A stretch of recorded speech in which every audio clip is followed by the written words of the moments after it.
The cooler is already in the back of the van. You are sitting in a hospital car park at 2 a.m. Engine off, gloves on, a burner phone on the seat beside you. Your leg won't stop moving. You keep checking the entrance doors, you keep checking the time. And somewhere in the back of your mind, behind all the noise, one thought keeps surfacing that you keep pushing back down.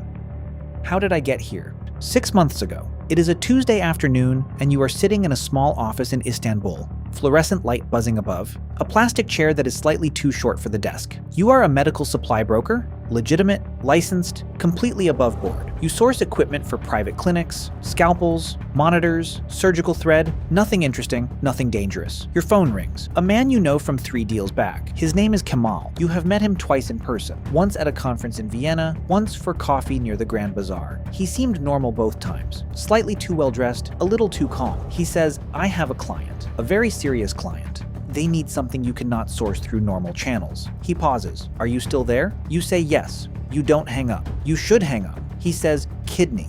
1 kidney. Living donor, compatible blood type, paperwork, handled. You find the buyer, I handle everything else. Your cut is 40,000 euros. Wire transfer, 48 hours, clean. You sit there in your small office under the buzzing light. Your pen is still in your hand from whatever you were doing before. And you think, that is more than I make in 8 months. You think, Kemal said paperwork handled. You think, I would just be making an introduction. You say, send me the details. Here is what you did not know then. The black market organ trade is one of the most profitable criminal industries on the planet. Globally, experts estimate that 10% of all organ transplants involve some form of organ trafficking. A single kidney on the black market sells for anywhere between $15,000 and $200,000, depending on the region, the blood type, and the desperation of the buyer. The buyers are almost always wealthy. The sellers are almost always not. The World Health Organization calls it transplant tourism. Patients fly from the United States, the United Kingdom, Japan, and the Gulf states to countries with weaker regulatory oversight. Pakistan, Egypt, Kosovo, the Philippines. They pay. They receive their organ, they fly home. They never meet the person whose body they are leaving with. The donor is usually told they will receive the full agreed amount. They usually don't. You did not know any of this when you said yes to Kemal, or maybe you did know and you chose not to think about it clearly.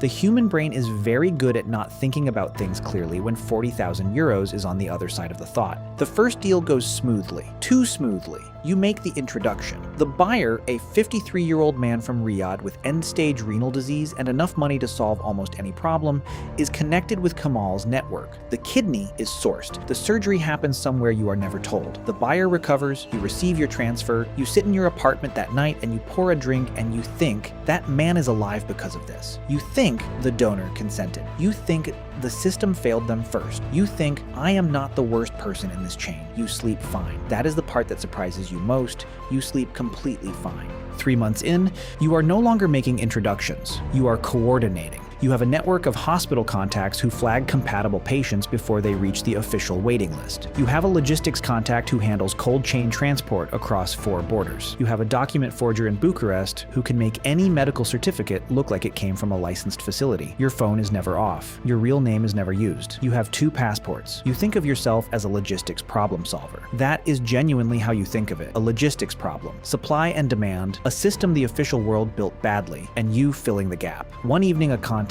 sends you a photo. The donor, a 26-year-old man from a village outside Lahore. He is sitting on a cot. There is a bandage across his left side. He is looking at the camera with an expression you find very difficult to look at directly. He was told he would receive $20,000. He received $4,000. He cannot work for 3 months. His family does not know why. You close the photo, you put your phone face down, your leg starts moving again. You pour another drink, you do not exit the business, you tell yourself you will exit the business. This is different from exiting the business. Which brings you back to the car park. 2 a.m., engine off, gloves on, the cooler in the back. Your leg won't stop moving. You keep checking the doors, you keep checking the time. And the thought that keeps surfacing, the one you keep pushing back down, has changed slightly from what it was 6 months ago in that small office under the buzzing light. It is no longer, how did I get here? It is whether the person whose organ is in that cooler knew what they were agreeing to. You already know the answer. The door's open, you pick up the phone.